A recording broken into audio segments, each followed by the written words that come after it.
Today with Pasan, I want to talk about positive perks of being gay. That we have the freedom that compared to straight men rather don't have, like simple things like wearing a color. Not having to conform to all those, standards set for straight men. I remember having a professor who he said gay people are more mature in their thinking because they need to think about who are they to realize what do I want, whereas gay people usually have to have that inner talk with themselves. Everything's okay with you. Everything's perfect with you. Don't worry about what others say. You're safe here. That's the safety a kid wants, right? If you can provide that safe space to your kid, I mean, that's how you fail as a parent, not by having an LGBTQ plus kid.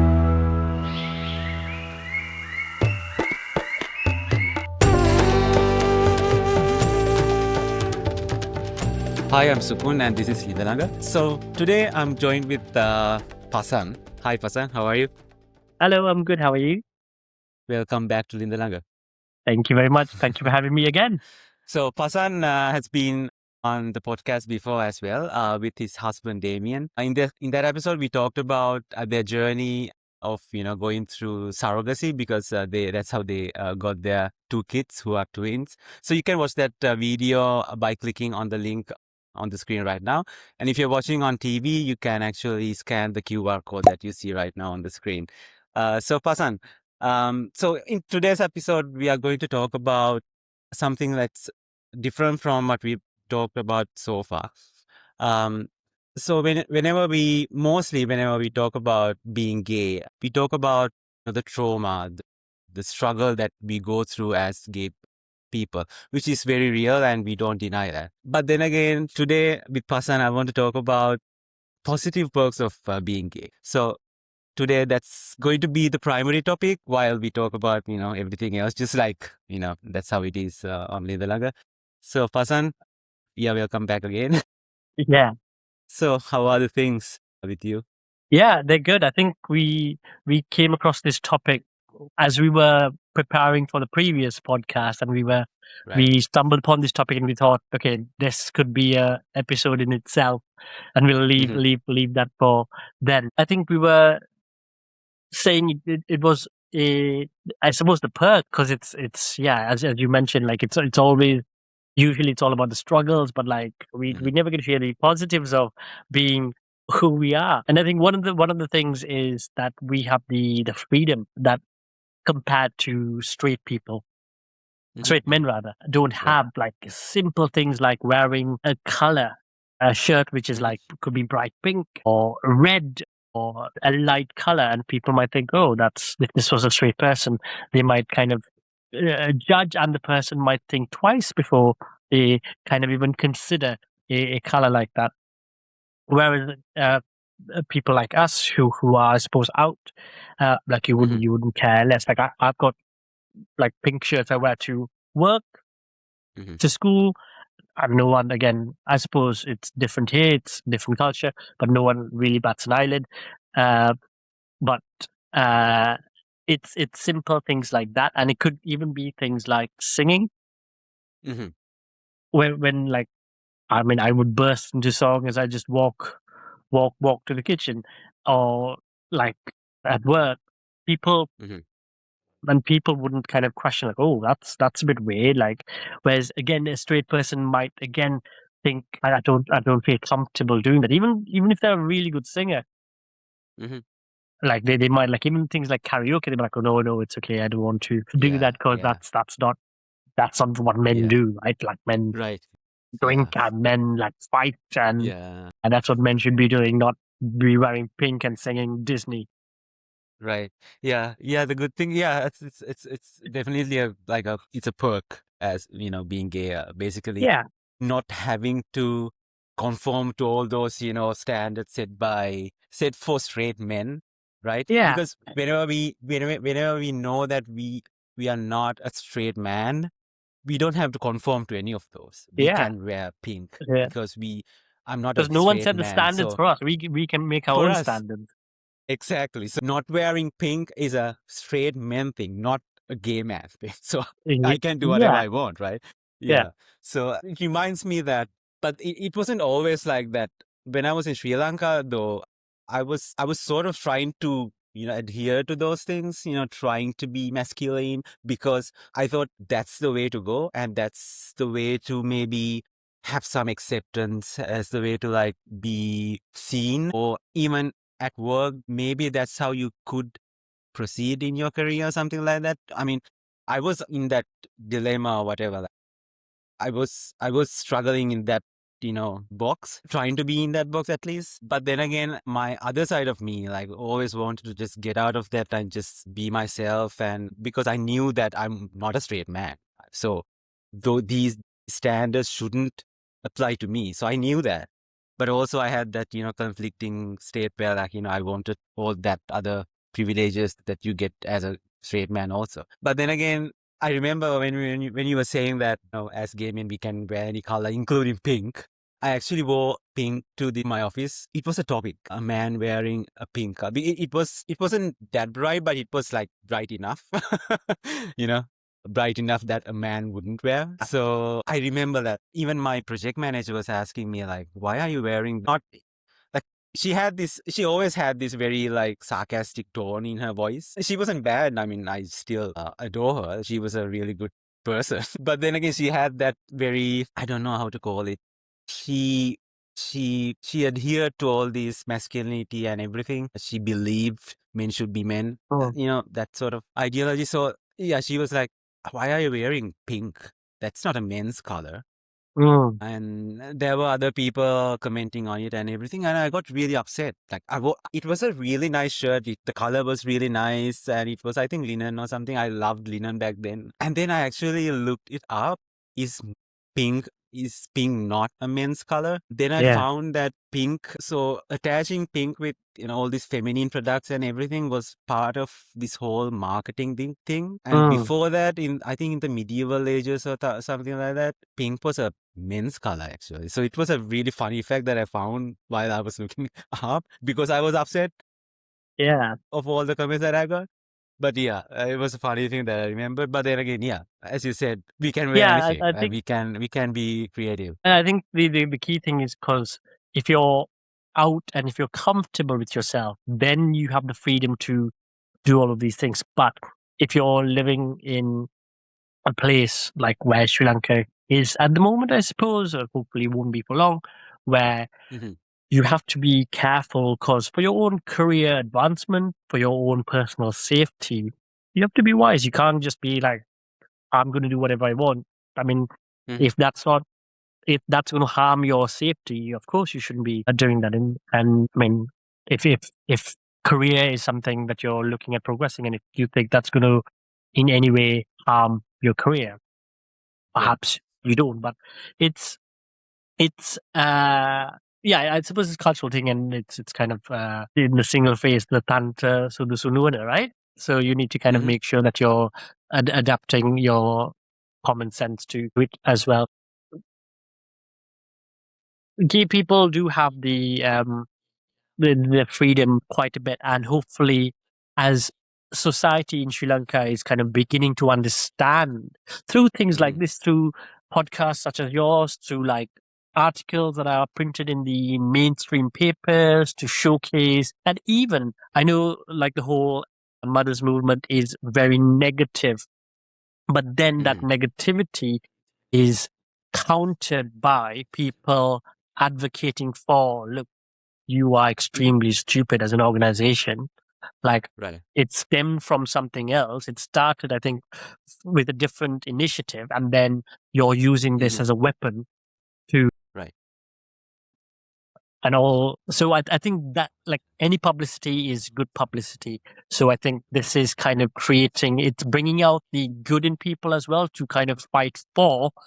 And it's quite nice and refreshing to see that there is a lot more people who firstly don't care and also are annoyed at the people who are going against this and who are, as a result, speaking out. Like, I don't care about what they are, but like you're being an idiot for saying things like what you are.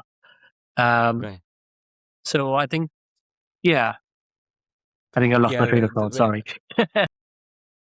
No, I mean, since you talk about the mothers movement, and them being very like unreasonably hateful. I think as you said, one good thing that's happening is that they are creating some discourse about, Yeah. this Yeah. whole gay thing. That's one thing. And also the arguments that they bring up are really stupid. They are so against what's being, what's being told by, science or institutes that are like, for example, they call it a mental disease when Sri Lanka College of Psychiatrists say that it's not a mental disease. So whose opinion should we, take, right? Is it the mothers movement or the Sri Lanka College of Psychiatrists statement, right? So it's very clear, like, this is just a group of people full of hate. I think that sort of shifts people's opinions about gay people because they start seeing a fine line between hate and facts because of these hateful movements. I think that's one good thing that's happening because they are being really, really stupid, and because of the really, really stupid arguments that they bring up, it shows that gay people aren't the bad people here. It's these people. There has to be something, because people are like, most of the people are like intelligent enough to know that, okay, there's something wrong going on with these people to be this hateful, right? So I think, yeah, as you said, they are really stupid, and that's sort of helping the gay community by, Yeah, by, it's as you said, it's yeah, creating people. It's getting people to talk about it. Whereas previously, this wasn't even spoken about. It's like, no, we don't. exactly, It's not a thing we speak right, about. It might be happening, but it's not happening near us. We don't talk about it. But at least these people are bringing it out to the point of it's being discussed. So, yeah, right, thank you. yeah, yeah. And the other funny thing is, couple of months ago when Trump came into power, and when Trump was like really popular, and when Trump was doing all these, anti-gay, anti-trans things, like, removing the third gender, not recognizing the third gender, all these, popular things that were back then that actually helped him come to power. So there was this rally or protest organized by Mothers Movement supporting Trump, having Trump placards up. And then that happened. And recently they had a press release trying to call out gay, homosexual people or LGBTQ people as pedophiles when this whole Epstein file thing is happening. And Yeah. that's that's a, Yeah. that's the funniest thing ever. And yeah, I mean, I don't know what. So people should know, right? Like, people see like what this organization is. They can be like siding with Trump as well as, call homosexuals pedophiles. I mean, it doesn't make sense. So yeah, I Yeah. mean, things are I mean, I don't think things are it's happening a. even. Yeah, I mean, I don't think Mothers Movement is getting any traction as much as they want. But I think it's No, just that they don't.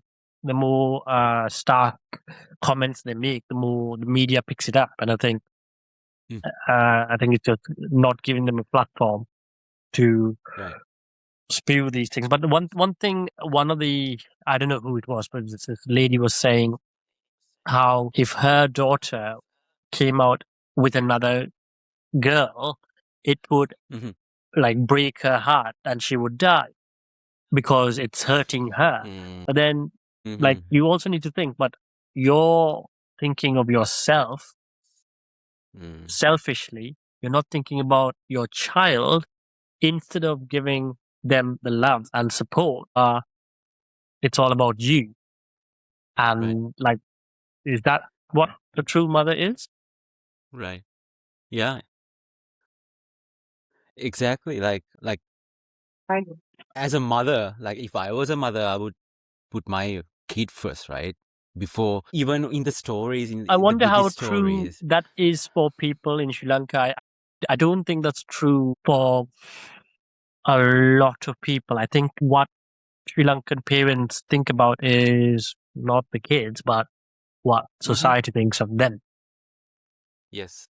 So Right. it's more like you need to do this because this is what society is going to Mm-hmm. think of us. and Right. you need to do this for us because Right. we're your parents and we are God. Right. So, I mean, I'd like to think parents would, sorry, I'd like to think parents would think like I would do. And I think there are, I'm sure there's loads and loads and loads of parents, but Mm-hmm. I'm not sure that's the majority. I know I'm going to get Yeah, some backlash for that, but I don't. yeah. No, I mean, I think just before the podcast, we were talking about how, like, whenever we talk about things related to Sri Lanka, like how cautious we try to be. I don't know, from whatever trauma that we had or we have from the past, getting all these backlashes, even people getting arrested and things like that for saying the right things. But then again, yeah, I mean, the truth is the truth, right? The fact is a fact. Yeah. So, I mean, I totally agree with what you said.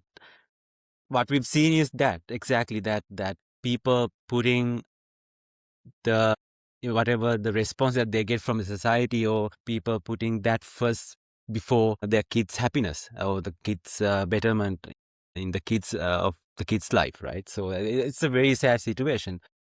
Yeah. Which reminds me of my mother, actually. Like, my mother I have some issues with my mother. I mean, it doesn't mean that my mother's been the best mother in, of the world. But then again, when it comes to that, my mother was like really strong. Like, I think she always thought that like, even the slightest, if she notices, the slightest, distress in me, or the slightest sadness in me, that was her problem. She didn't care like what others thought of me or whatever. Like, there hasn't been a single situation where she complained me about my sexuality or how I talk, how I walk.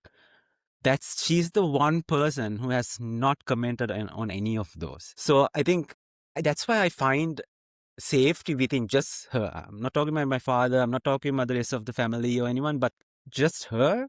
She was a haven for me, like, in that sense.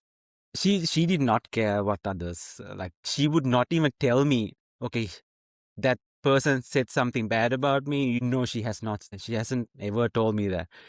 If someone tells something bad about me, that would be the day. That would be the day that person gets a piece of her mind. But yeah, in that way, like, she was very strong. In some ways, like, she could come off as like very weak when it comes, because she was a woman and she was suppressed by her husband. She was a little weak in that sense because she was brought up as a woman, and because how women are treated in that society.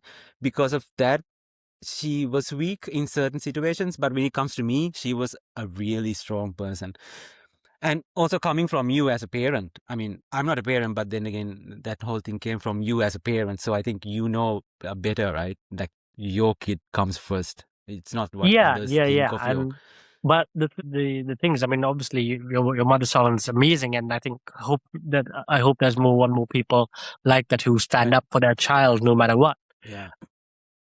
But like, for me, like, my parents, as much as they loved me, as much as they personally didn't care, but they had to take into account what society kind of said. Because like my father, like, he wrote books, so he was out in the public. He's out in the public there. So I think when you're out there, like, I know there's like celebrities out there as well. They need to appease the population because that is their livelihood. And if something like this is going to affect that, again, they might need to, but I don't know. When it comes to children, I suppose it's a judgment call, and that's the judgment they made. But it didn't affect me. But that's individual. Not everyone isn't the same, right? Like, everyone doesn't have trauma or carry trauma or have it the same way as someone else. Like, for me, whatever, I don't care. I'm out of here anyway. And I'm not the one who has to live. It's never about, oh, Pasan's done this. It's about like, your son's done that. So, and that's the kind of thing I also didn't want to kind of create too much for them. I want to do a little bit, but not too much. So, because I don't live there, and they're the ones who have to kind of. But for me, living here where people don't care what people think, that's not how Western society is, right? Like, you do what you want, whether. Like, I suppose you're a straight man, like, you can choose whatever career you want, you can do whatever. People don't think. So for me, like, yeah, of course, like my child's happiness comes first, my child's safety comes first, and like they can do whatever they want, they can wear whatever they want, they can bring home whoever they want or not bring home anyone. It's entirely like the thing that parents anywhere in the world should care about is, as your mother did, is my child safe? Is my child happy? Yeah. Everything else. It's like the hierarchy of needs, right? Like Maslow's hierarchy of needs. Like first things first, you need to make sure the base, they are safe. That's the first thing as a parent. You need to make sure your child is safe. Once they're safe, then we can move on to, are they happy? Once they're happy, then you can move on to all the other things. And I think that's the philosophy I think me and Damien, we would carry as parents to make sure that that's the first and foremost thing for us. Exactly. Yeah. I think what you just said should be heard by all the parents in Sri Lanka. Like, I mean, gay parents having to give parenting advice to straight parents is so ironic as well. So, but then again, because who am I to be a parent, right? Yeah. When you talked about I know we are talking about perks of being gay, but then again, I need to talk about this one last very important thing also, like what you said about safety of the kids. So whenever we say like safety of the kids, we always think about the physical safety. Okay, we don't let the kid ride a bike, or we don't let the kid go out by themselves, so they don't fall and hurt themselves.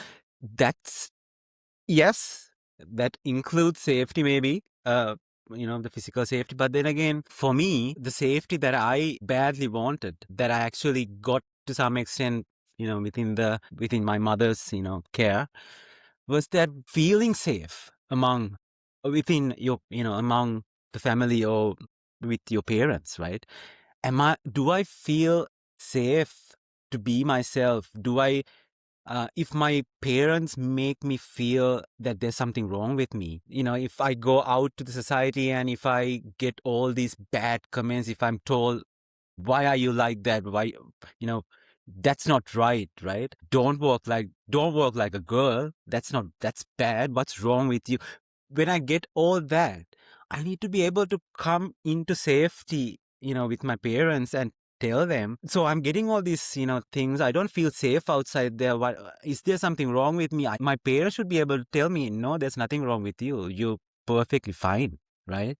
You're safe with us. So you're really, you're a good kid, and everything's okay with you. Everything's perfect with you. Don't worry about what others say. You're safe here. That's the safety a kid wants, right? That's the safety a 100%. kid's Yeah. looking for. So I think parents in Sri Lanka should understand that kids' safety is primarily that, in addition to, the physical safety, the physical health and all that. I think a lot of kids are not getting that. Maybe not just in Sri Lanka, everywhere in the world. I think a lot of kids are not getting that, especially LGBTQ plus kids.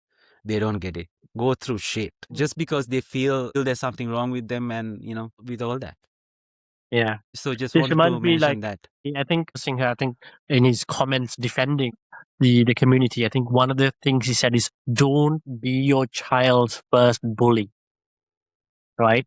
Exactly. Yeah. You have a responsibility, like parenthood. I can't remember who I said this to. I said this to someone recently. Parenthood is such a gift. Not everyone gets the opportunity to kind of experience it. And when you do, my goodness, you take it with both hands. You thank all the gods and angels you believe in for this. And it is your duty. Like earning money, all of that things you normally do. More than that, yes, making sure the child is physically and mentally safe, and they are safe with you. Like they could always come home. I mean, the world is bad. The world we live in is terrible, right? You could still be able to feel safe speaking to your parent, whether it's your father, your mother, your sibling. I mean, family, right? Like your friend, whoever you consider family. And family doesn't necessarily have to be blood, right? But let's keep that for a different podcast. Yeah. But it's, that emotional safety, and especially now with kids, there's so much going on with children that we didn't experience because we didn't have things like social media. We didn't have the world at our fingertips. So, which is why like all these countries are now introducing bans on social media, which personally I think that's a good thing. But again, different podcast. But right. As a result of that, there's so many things going through children's minds, and they are way, way sharper than we ever were. So we need to make sure that we are there for them. And I suppose as a teacher, an advice I could give to parents is, like how, and it's so common and so natural. Like if a child comes home, like, oh, how was your day? The answer could be, it was fine.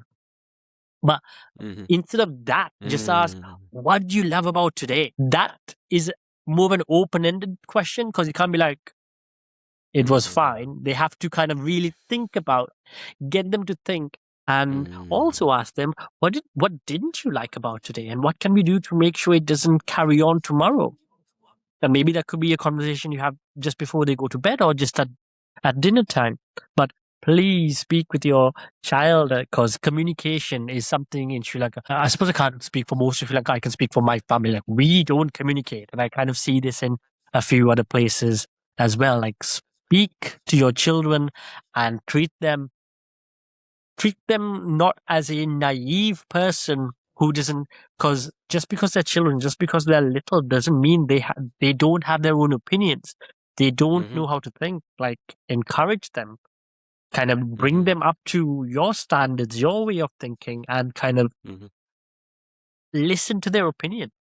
And the other thing is like just listen as well. Like, you don't have to say anything, just listen and be there for them, and then they know this is safe for me. I can speak my mind without being interrupted, and that's safe. And I think parents should kind of create that for their children, really.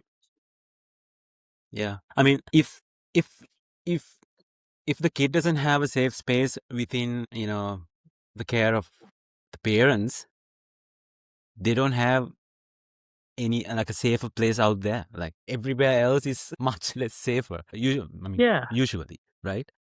So if you can provide that safe space that you just described to your kid, I mean, that's how you fail as a parent, not by having an LGBTQ plus kid, right? I think that's how. So I think that whole thing, basically, it's tragic, but that's what's happening. But I mean, we need to keep talking about it, because it's my experience too. I wish I had that experience with both of my parents.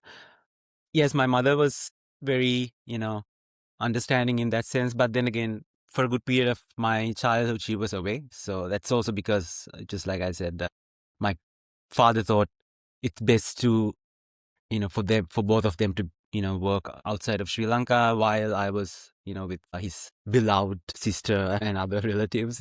He thought that's safer than me also living with them in abroad. They thought, so they used to work in Italy, so they thought Italy is a bad influence on kids. So they decided I'd be safer in Sri Lanka, where I had a miserable time with his siblings and relatives. Another episode. But then again, I think parents fail as parents if they cannot provide a safe space for their kids, regardless whether your kid is LGBTQ plus or not.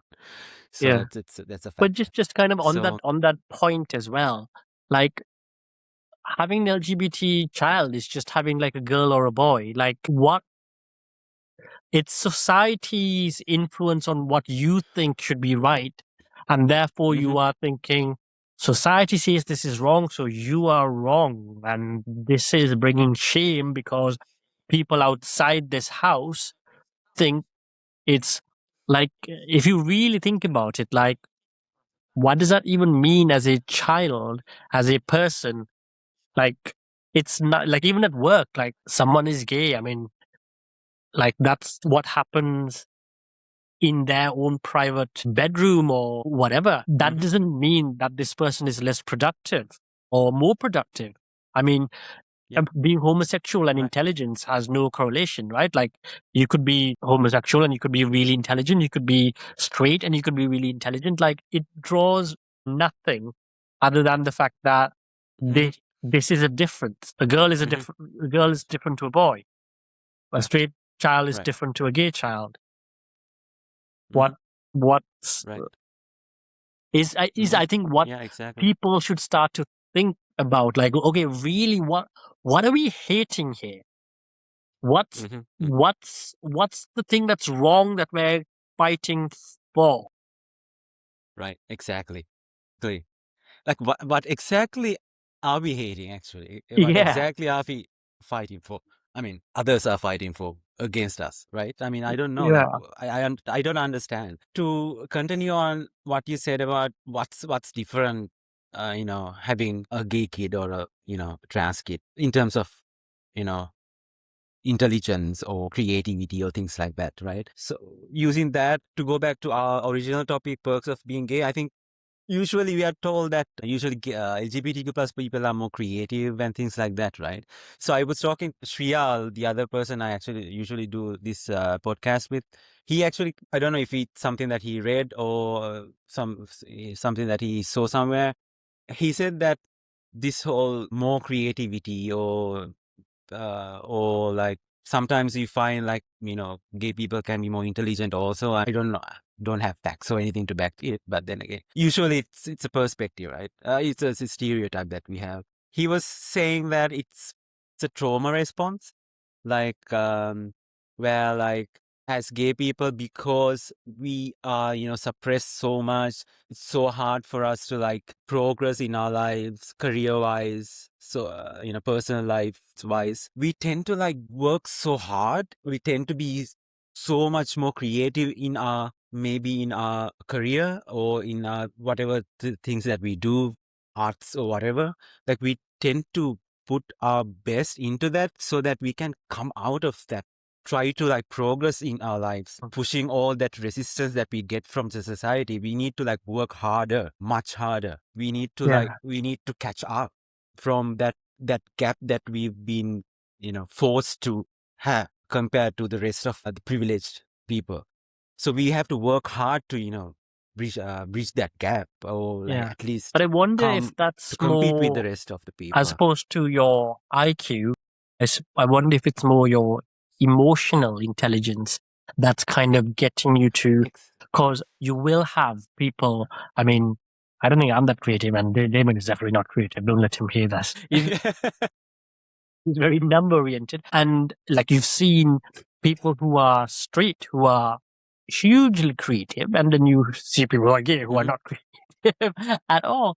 Right. But I think you're right in terms of the trauma, and the trauma that most of us would have had is the realization, the coming out, the facing this societal taboo, and therefore you might think more.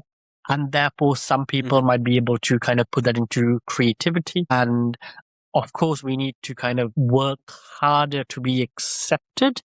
And that's, again, more emotional as opposed to anything to do with your kind of IQ. Right. And again, like, I think it's easier to stereotype and say like this because it's easier for us to understand.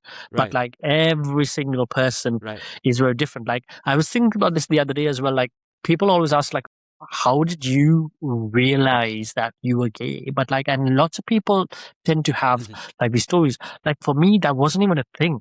Like it wasn't a realization. It was just a, okay, it's Sunday today kind of thing. But like not everyone will have that big coming out realization, kind of existential crisis thing. And some people will, and some people will have a very extreme experience of it, and some people might not.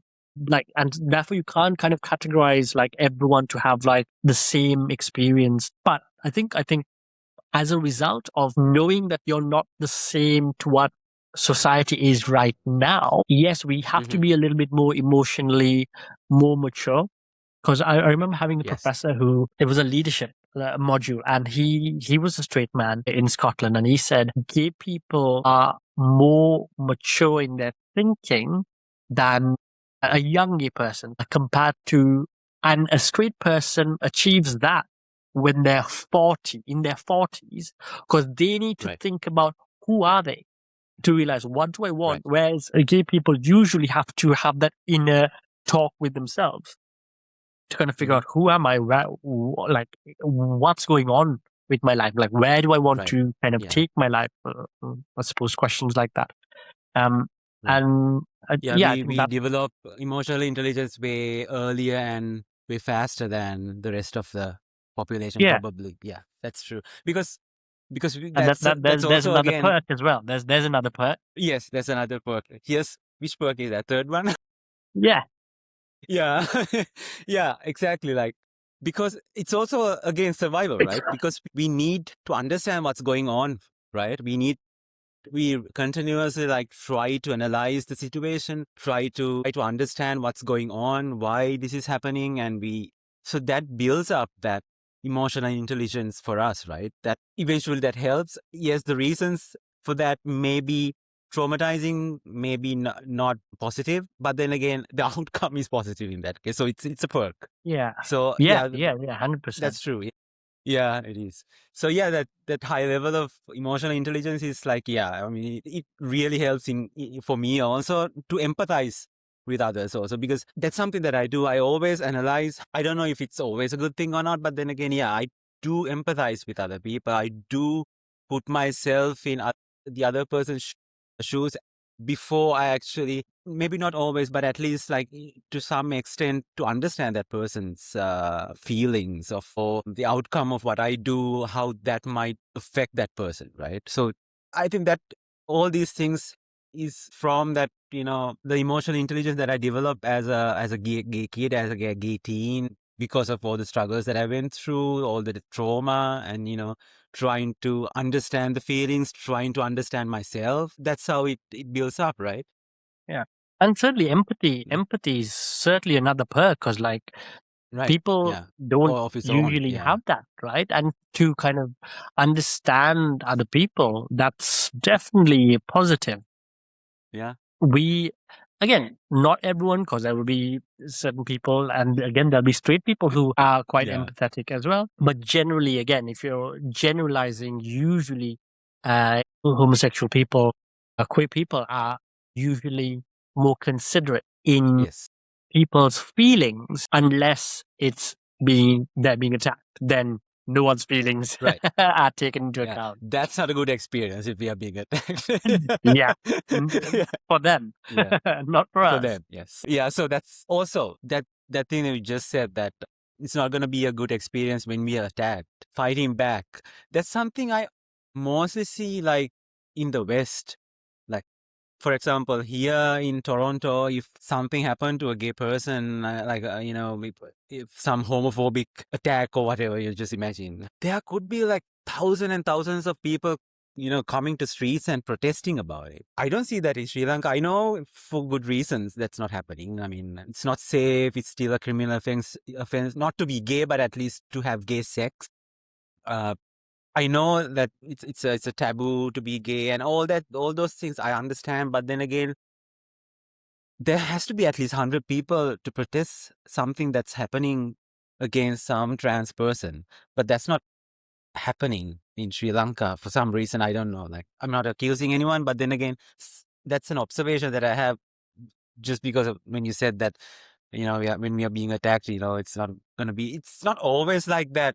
It also depends on where we live also. But I wish there were thousands and thousands of people who could come out of their, comfort zones and like fight for, the fellow community members. But then again, it'll happen in someday, but then again, it's not happening right now. It's something that makes me like really frustrated sometimes, but then again, I understand the situation, but then again, I wish there were more people Yeah, but I think to fight like back. what you're doing right now is still beneficial, and it's still a form of not fighting but educating. So when you're by the creating awareness, maybe there's less need for that fight as well. So I think what people like you are doing is actually helpful in that situation where fewer and fewer people will be as ignorant or as pig-headed to kind of think this is the only way. I mean, you see this like in America right now, which is crazy. But so like I think there were different ways that we could kind of address the situation. Yes, one is to protest and one is to create awareness. So yeah. I wanted to ask you, like, I think one of the biggest perks that I got being gay is not having to adhere to this, conventional family unit. So as a gay person, I was never felt that I was going to be part of like a conventional family, a husband, a wife, and, having kids. So I had to look but that didn't mean that I didn't want to have a family also. Like when I met Suranga, my partner, I still felt that we were not a family because of the things that we've been told that, okay, family is this, but we are not that. So I didn't feel that we were a family. But then again, we had to, we both had to like think through it and define what a family for us meant. That made us sort of go beyond those limits set by the society for a conventional family, and understand and realize that, okay, whatever we have is also a family as well. A family is a unit where two or more people support each other. Two or more people create a safe space for each other. Live side by side, in bad situations, good situations, whatever it is. Like that's the family for me. So we created that family. Like we call. Then I found, okay, yes, there's this concept of chosen family. I mean, so yeah, we started calling our family a chosen family.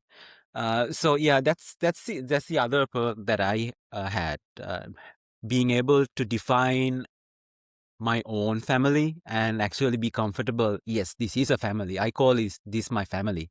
I don't care like if it's not considered a family in the majority's eyes, but then again, for me it is. For me, it is very much a family, and I'm okay with it. So that was another perk, like not going by, it's just like, what we said, not having to, not having standards or rules for gay people and LGBTQ plus people. That made us, explore more and, have our own thing that works for us. How was that for you? Like I know that your parents and you have 2 kids. Like, how was it for you in that sense, creating a family and things like that? Yeah, I think I'm not a deep thinker. Like obviously, like you've thought about it a lot. Like for me, like as I said, like even like coming out to me, that wasn't a thing that I kind of thought too much about. And for me, I think I wanted children, and I knew it'll be useful to have someone else to help me. I don't have to do all the navigation myself. So I conned my husband into, like for me, I don't think that's something that I thought too much about. I think it was because some things, like it's so difficult to get things that are so ingrained in your mind, right? Like things like marriage, like, oh, everyone gets married, so maybe we should get married. Like I think for me, that was the convention that I kind of adhered to, where for me, again, family, nothing to do with blood. It's who you are with, who you feel safe with. And again, it could be like your very close friends that you kind of keep very close to you. For me, it was my husband and now my 2 children. And obviously, we got extended family. We have very close friends who are family, and I've got family who I don't consider family as well, for the reasons of I don't feel like you are helping me, like pushing me up and like celebrating my life. And if you're not doing that, and if you're kind of making me doubt and myself, like that's not the kind of energy I want in my life, and that's not the energy I need for my children. So I will kind of disregard you, even if you are like blood related. Like that doesn't mean anything to me. Right. Like you don't have to be blood related to kind of push and champion. That's all you need in your life. Like people who are Yeah. there for you, and people who are also there. Like that's a stupid thing. Don't do that as well, of Mm-hmm. course. Mm-hmm. But also like Yeah. when you are trying to figure things out, you're like, that sounds hard. I Mm-hmm. don't know the answer, but I'm here for you. Like Right. that, and I think that's family, and kind of like pushing you to kind of take risks in your life, in terms of your career, in terms of your ambition. People who you feel safe with. I think that's.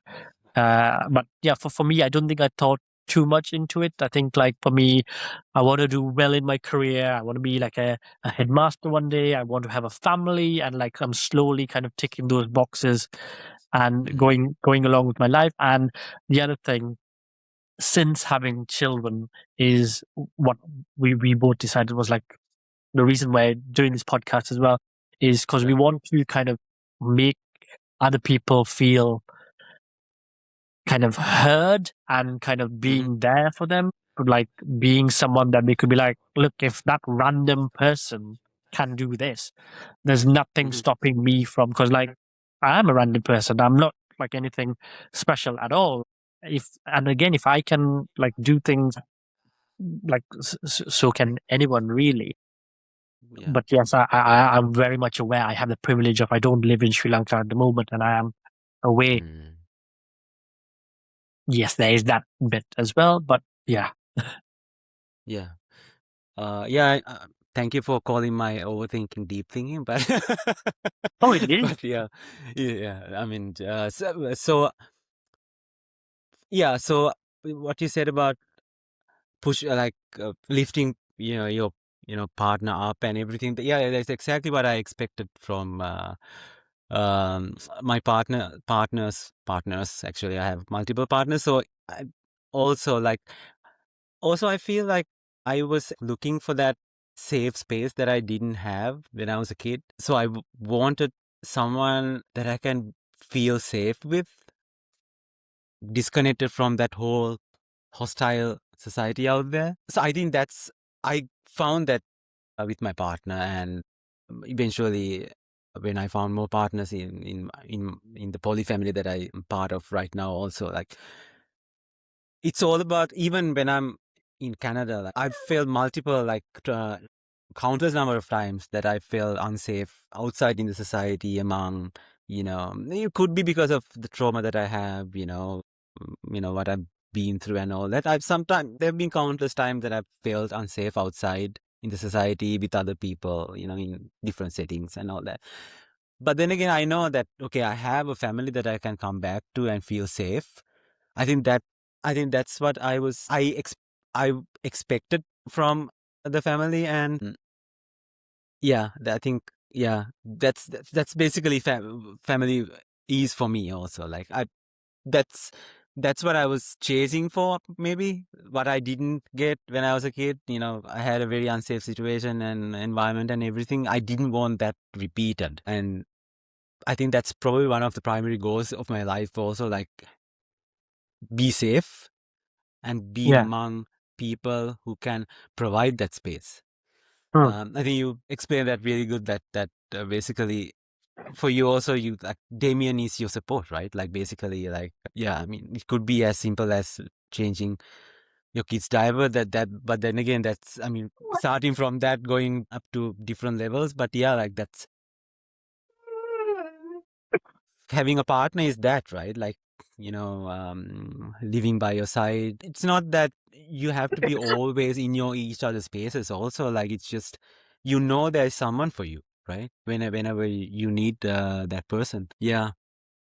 But I think families, I think we're just talking about like partners here, but you also need to think of, as you said, when you were a child, like perhaps you didn't feel like part of a family because your family was elsewhere. So for those children Mm-hmm. to feel that they are part of that family and to feel safe, it's a whole unit, right? So family is not just the two people. It's the entire kind of the group, the children, Right. the partners, and you're all in this together, and you've all got your kind of backs, and you're all there to kind of be there for them no matter what. I think that's what family should be about.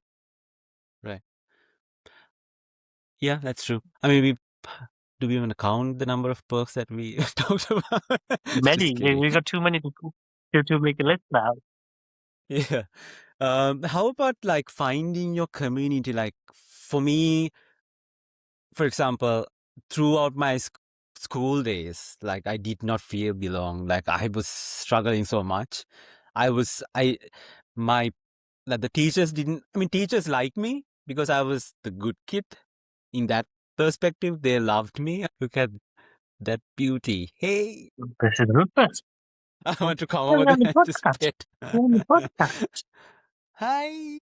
Um, So yeah, I was saying my school days were like horrible. Like I did not feel I belong, even though most of the teachers liked me because I never a bad kid. I was never a bad kid, not only because that I was just very reserved and I didn't know what the heck was going on. I didn't want to walk because I thought it's not, I'm not walking the right way. So all these things, right, made me like very reserved and not do anything. Yeah, to some, I think I had like two phases in my school days. When I was a smaller kid, when I didn't really understand all these things, I was very active and I was very forward and going into all these things. Then I hit puberty, and then it was a different story. Like I was like, what the heck is going on? Like, what's wrong with me and all that? And that's all I was thinking about. I've actually forgot what I was going to say. Yeah, like so basically like finding your community and everything. I didn't feel belong. I didn't have a community. I did have friends, but then again, yeah, like just friends, just for the sake of having friends. I didn't feel belong. And then again, yeah, I started working, still the same case. All the other men were like going to these cricket matches and everything. I hated cricket. I didn't know what to do. Oh yeah. Then I found, right, until I actually moved to Colombo and found a couple of gay guys as friends, even though now when I look back, I didn't really like them. But at least I liked them way better than the community, the people of the community that I was in. Because those few gays that I found and I started hanging out with, I could relate with them. Like they were, to a good extent, were like me. And so I don't know if it's a perk or not, but then again, I was able to find my own people, slowly creating my own community. I look for other people, find more people, grow my community. I think in that sense that I was able to find my own gay community as a gay person. Look for like-minded people instead of staying within the community that I was given by the school or my parents or my straight friends or whatever. I think it's a perk. So I had the opportunity to go out, look for people that I can connect with. That's how I find my partner. That's how I found the rest of my chosen family. I think it's a perk too, right? Like being able to explore and find your community and have a community that you're comfortable with, right? Well, how was that? I think for we've you? started defining perks as things that straight people don't have now, which is why not. I mean, yeah. I think for me, as I mentioned earlier, like it's everyone is so different, and like mine was quite not the same. Like I wasn't the quiet kid in school. I wasn't very Mm-hmm. the most academic person. I was very much known by the teachers as mischievous. I did not keep my head low. I didn't get into like I never got into fights, but like Mm-hmm. it's just the Right. mischief with like my friends, and like I was in the same school throughout my whole education. So Right. I've got friends who I'm very excited to, like I'm going to Sri Lanka soon and I'm going to meet them.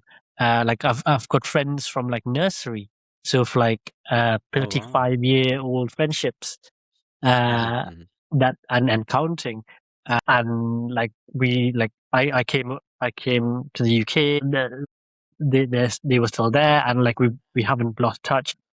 And for me, like I think, as I said earlier, I'm not a deep thinker, so I don't think I thought about these things. You mean I didn't overthinker? have the brain capacity to kind of think. I was too busy being naughty. So I think I just wafted through school. Not a huge academic, but like I got involved with like sports in terms of like the sports meet, not like cricket or anything like that. Like Right. every single year I got involved in the sports meet. Every single year I came last, but every single year I tried again. Keep doing And it. I ended up becoming voted as the house captain as well. I was very much kind of like towards the end of my school, like I was like in my element. I really enjoyed school. But Funny that's the enough, thing. funny enough, I was a house captain too once. So. Yeah. Well, there you go. But like the thing is, like everyone's experiences are quite Yeah. different, and like Yeah. I loved school, and for me, I still like I didn't get the opportunity to leave my school mentality because I'm always in a school setting as a teacher. Right. So every time I Oh, go, right. yeah, exactly, right. So every Oh, time yeah, I you're go a teacher. home, I'm Yeah. still thinking, and this is now it's scary. It's like 20 odd years ago. I'm still thinking that 20 odd years ago was like last year. So every time I go home, I try to get all my school friends together. Now, these people have moved on with their lives. They don't want to see the people from school. They don't want to hear the Right. stories. So every time Yeah. I force people, I force people to do things. I get them, I Right. message all of them, and I get them to kind of meet up, and we always have That's like a nice. big school reunion. Every time Right. I go, like we have at least like 30 Right. people with like their partners, and Yeah. like 60 people coming to a place, and some of them Right. have children as well. Yeah, so for me, I enjoyed school. I don't know if that was a good thing or a bad thing. The fact that I wasn't a deep I mean, it's thinker that definitely a good allowed thing. me to. This is what I said. Like it's like even the creatives, like maybe it's the deep thinkers who were able to like put all their creative, like all these singers as well, like Taylor Swift, and like they put all their emotions into that's coming out of like the deep emotions or trauma or whatever. But yeah, I suppose it's more common for young people to be a bit more recluse and to kind of think what's going on right now. Things are changing. I'm not the same as everyone else. Whereas I was like, Right. "La, la, la, la, la, Yeah. let's Yeah. go Yeah. do things, guys." Right. Yeah. Yeah. Yeah. I mean, just want to say this disclaimer. I mean, I did have a few really good friends from my school. Yeah. But yeah, like generally, but I don't really think about my school actually when I think back. But yeah, it's really good that you had a really good experience. Yeah, but Yeah, I mean, one thing I I wouldn't call didn't it overthinking, but then again, yeah, sorry, deep go ahead. thinking, deep thinking. One thing I didn't have was I don't think I stuck to one group of friends. And I suppose here's another privilege, not a privilege, no, a perk. We call it perks, right? Not privileges, Perks, yes, semantics. perks. But this is not something I knew back in the day as well. I like like when you're especially boy. I was in a boy like a mixed school, so there were boys and girls. So I had always like one of my oldest friends is a girl. And like this is from like nursery. Like we always hung out together from nursery to like the end of school. And like I hung out with the girls, I hung out with the boys. Sometimes the boys would just hang out with the boys. So I didn't have a very strong clique of people. So sometimes if they have like parties, they might think like, okay, he's not really one of our very close friends. I never had like best friends, but I had a big group of good friends. And like I still have a very good group of good friends, and like and I don't like the idea of like this is my best friend. Like I would say this is my like close friend. Like why would I single out one person to be like the best person? Like when I can have so many people who can be very close friends, and I have lots of school friends who are very close to me, and therefore I suppose I didn't feel the need to kind of go out and find a community for myself. But again, that's just my story. And I came to university, and I don't think I was out then as well. Again, I just wafted through university. Yeah, so like I had my school friends who were also at university as well. So I still had like community. And when I went to work, like I suppose I was out when I was at work. But yeah, like I wouldn't have like very small set of people who I would consider like best friends. Right. But yeah, Yeah. I think with me, what happens is like, yeah, I understand that like you didn't have a certain like a specific clique, but you were just like friends with a the lot of social people. butterfly. Right. I'm not, which is probably why the reason is like for me, if I don't have like just friends, I just don't. I mean, I don't have just friends. If I'm friends with someone, like I'd be like really good friends with that person, and there's only a few of them. With the rest, I'm really bad at even like keeping in touch. I think probably that contributed to it. Yeah, I think that's probably one of the reasons. So I'm not really saying that it's a problem of it's a one-sided problem. It's probably I'm not gonna call it a problem, but it's a Yeah, characteristic. yeah, Of absolutely. yeah, But like this is quite nice to like anyone who's listening to show like all gay people are not the same. Like it could be exactly. you could be extroverted, you could be introverted. Whereas like I am that Right, person who will message to be like, right. remember me? Like I messaged a few of my friends like a couple of days ago as well, and like Yeah, who I haven't yeah. spoken to in a year. But I will be that person. I will be the like I'm quite comfortable if I go to a party. If I didn't know anyone, I will speak to people. Hmm. Quite a Right. funny story actually. I like a few years ago, I was invited to like a Halloween party, and this guy was like, "Oh yeah, just come. Like this is the gate or the door, whatever." And I went in, and he was like, "Oh, I'll just come in.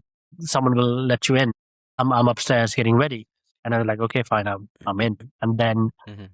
he's messaging me, and he's like, "Well, where are you?" He's like, "I'm downstairs." It's like, I mean, there's no downstairs. Like, no, there's people. I'm like with your guests. Like, no, there's only like two people here. Where are you? So I was in some random person's Wow. house that they let me in, and I Wow. was having nibbles and talking to the guests, and he was like, "You're in the wrong house. Get out of there right now."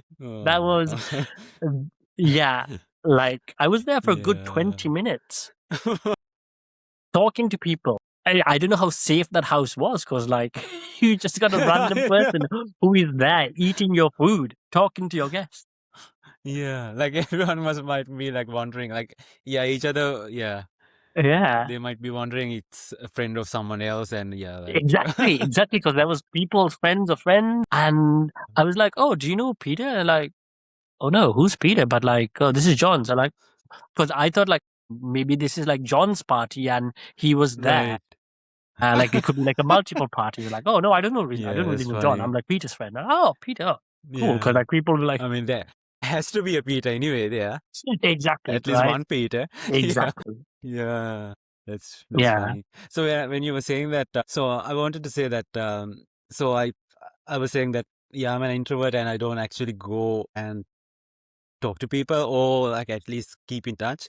But this podcast actually really helped me to sort of, before this podcast, I was like, yes, I did have some social media presence, but then again, that didn't mean that I actually connected with people. But then again, because of the podcast, I actually like reached out to people, including you, and actually Yeah. got to know a lot, a lot of people. Actually, it's so surprising, and yeah, I actually connected with, like, for example, you, and I met a few more people who I actually connected with.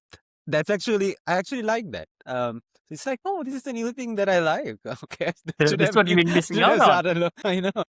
Talking to people. It's Yeah. great. So yeah, it's a good thing. It's a good thing. I mean, also it's a very controlled thing, right? I choose who to reach out to, and then yeah, like, and before Yeah. reaching out, I actually sort of study. Also, I just study how the person is, and Yeah. So yeah, I so don't some have time for things like that. that. I'm at Yeah. jump in. So that's that overthinking or deep thinking that I do. I think yeah, it's true. Yeah. And then, I I mean, actually definitely a do good that. thing. I need to do more of that. My brain does not work like that. I think It it's is a not for curse. I critical think thinking. it's so painful sometimes. Yeah. So yeah, it's been yeah. I think I like this new shift in getting to know more people and connecting with it. It's working in the best interests. Yeah. So Yeah. I think I like it. Another perk, not being gay, but doing this podcast. Yeah. Take all the perks you Cool. can. I am. So yeah, Pasan, thank you so much. I think we had a really good discussion, and I really loved it. Yeah, I need it to just go flowed back and from count so the many, but perks. we found a way to bring it all back to the topic of the conversation, which was about the perks of being Yes, gay, I suppose, and of all being us. exactly. Just like I said about talking about some other stuff, we talked about mothers' movement, which is really important and timely, and also we got parenting advice from you, and that's really good as well. Unsolicited, but feel free to discard it. Yes, I'm sure that's really helpful for any parent. What you just said, I have to say that, and it's something that I actually wish I had. Whatever that you said about parenting, so it's really that's really good. Yeah, thank you, Pasan, and hope to do another episode very soon. And Absolute pleasure. yes. Yeah. No, I was gonna say something else, but yeah, something that we decided not to say. Yeah, so cool. I can't remember what was that. Let's Going to Sri Lanka, give the viewers a sneak peek into what's coming up. No, I mean about you going to Sri Lanka. I'll just. Oh yeah. Looking forward to that as well. Yes. So yes, I'll see you soon then. Yeah. Again. Thank you so much again for having me and for this lovely freestyle chat, which is very refreshing. Awesome. Same here. And take care. Thank you. Bye.